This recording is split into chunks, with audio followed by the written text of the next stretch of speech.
Something interesting and unsettling is happening inside Russia right now. People are once again snitching on their neighbors. A comment overheard at work, a joke online, a teacher's remark, a social media like. Small things that suddenly become grounds for investigation. From the outside, it's tempting to explain this with stereotypes about national character, but that misses the point. Snitching in Russia has always had a specific purpose. It fills the space where normal institutions fail. When the state rules through fear and uncertainty, people start using denunciations as tools to protect themselves, to settle scores, or to get attention from those in power. My name is Elvira Bary. I was born in the Soviet Union, and today I want to explain why denunciations have returned, what forms they take, and why this phenomenon matters beyond the cliches. Because snitching is not just a moral problem. It's a window into how the modern Russian state actually functions. So, where does this behavior come from? There is a belief that during Stalin's rule, more than 4 million denunciations were written, and that this proves Russians were morally rotten. In reality, only a small percentage of the population wrote them, but those who did often produced hundreds, even thousands. Why? Because they saw personal benefit. In the early 2000s, Stalinism and its culture of informing was widely condemned. Today, it has returned. Russian denunciations usually fall into 6 types. First, revenge. Someone wants to punish a person they hate. My own grandfather was sent to the Gulag because a coworker informed on him. He worked in economic policing and was accused of lacking proper enthusiasm in hunting enemies of socialism. Second, fear. You write a denunciation to prove loyalty.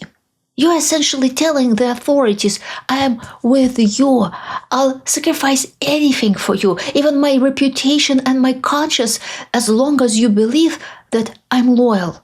In essence, they offer someone else as a sacrifice in the hope that the dark, unpredictable forces of the state will spare them. My husband's great-grandfather told someone a harmless joke about Stalin, and that man reported him, terrified that he might be arrested simply for hearing the joke and failing to turn in the enemy.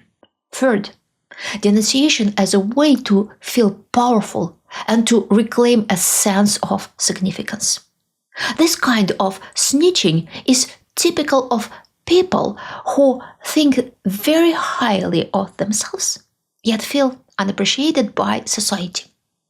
They are ambitious, they are domineering, and a denunciation becomes their way of asserting themselves and tasting authority over others. They target those who have achieved something. Scholars, journalists, activists, or popular artists. On one hand, they hope the state will finally notice them and reward their vigilance. On the other, they genuinely enjoy the feeling of deciding someone's fate. And why not? From their point of view, it's delicious. Someone has spent a lifetime building a career, imagining themselves important, and you can catch them on a stray comment or a social media post. One complaint, and their career is gone. One of the best-known modern informants is Ivan Abaturov, a journalist from Yekaterinburg. He once hoped to become a university lecturer, but when that did not work out, he began denouncing more successful colleagues. Every day, he combed through opposition media, identifying experts who dared to speak publicly while still living in Russia, and filing denunciations against them. Here's how he described his work. The impact of denunciations like mine is comparable to submarine warfare.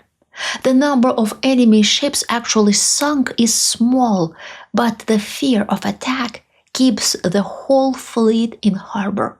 Mass denunciations are driven by such professionals.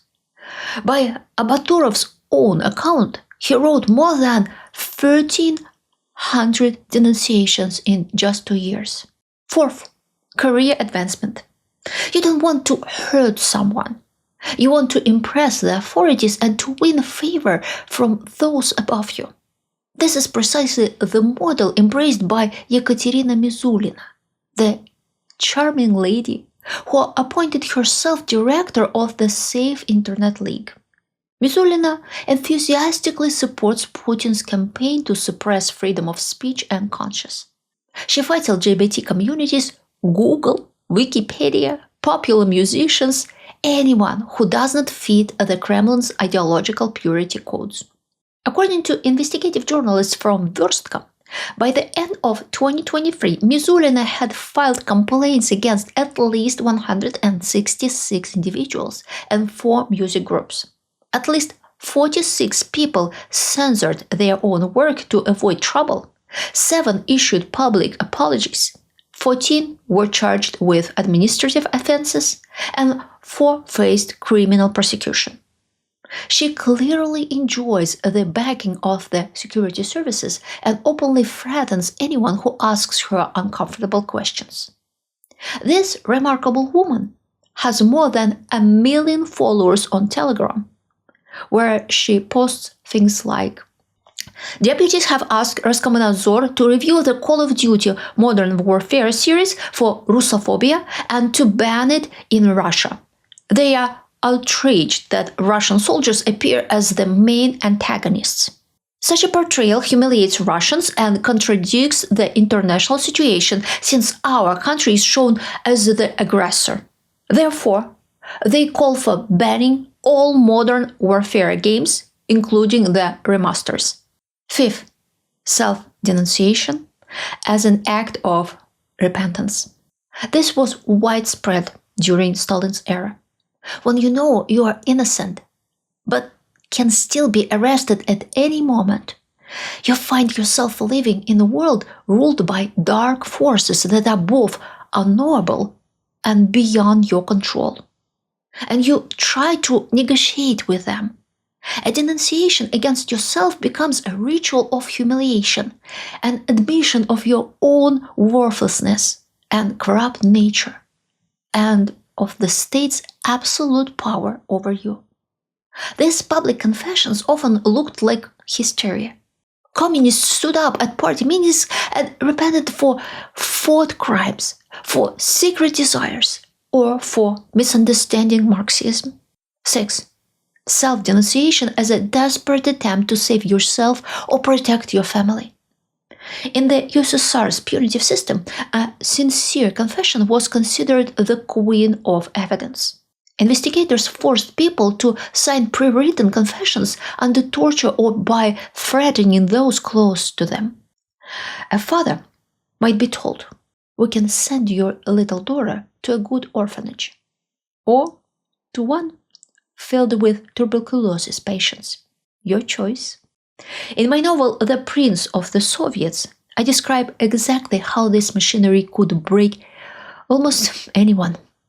If you are interested in the nature of totalitarianism, read it.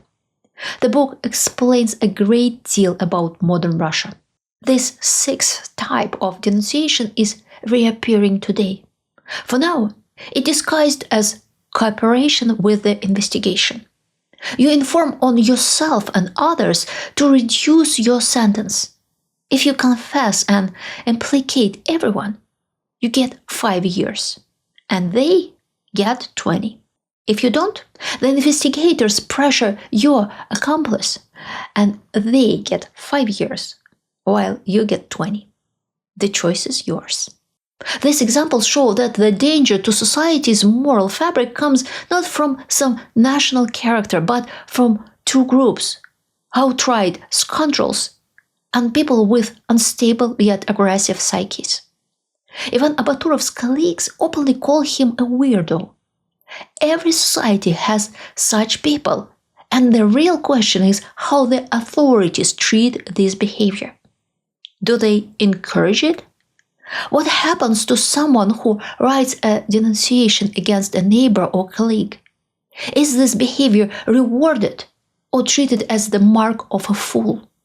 The problem arises when the authorities choose to use informants to intimidate and demoralize the population. And here is the real danger. Denunciators never stop at opposing activists. Soon they began writing complaints against bureaucrats. And then their enemies within the system can use those same denunciations to settle old scores. Elites in authoritarian regimes always believe they are creating unjust and cruel laws for others, and that they themselves will remain above the law, right? Right? No. If law doesn't exist, it doesn't exist for anyone, not even for them. Before we end, I want to ask you something. Have you ever lived in a place or worked in an environment where people used accusations, rumors, or anonymous complaints to control others? How did that shape the community around you? Tell me in the comments. These stories matter. If this video gave you a clearer understanding of how modern Russia works, please consider supporting this channel by liking, subscribing, or using PayPal, Super Thanks, or think tank membership. Your support keeps these investigations independent and lets me continue this series without trying to please anyone. And if you enjoy following the deeper historical threads behind my work, join me on Instagram or Facebook, or subscribe to my newsletter. I share illustrations, research notes, and the creative process behind my upcoming novel, The Snow Queen Spring. Thank you for watching, and thank you for being part of a community that refuses to look away.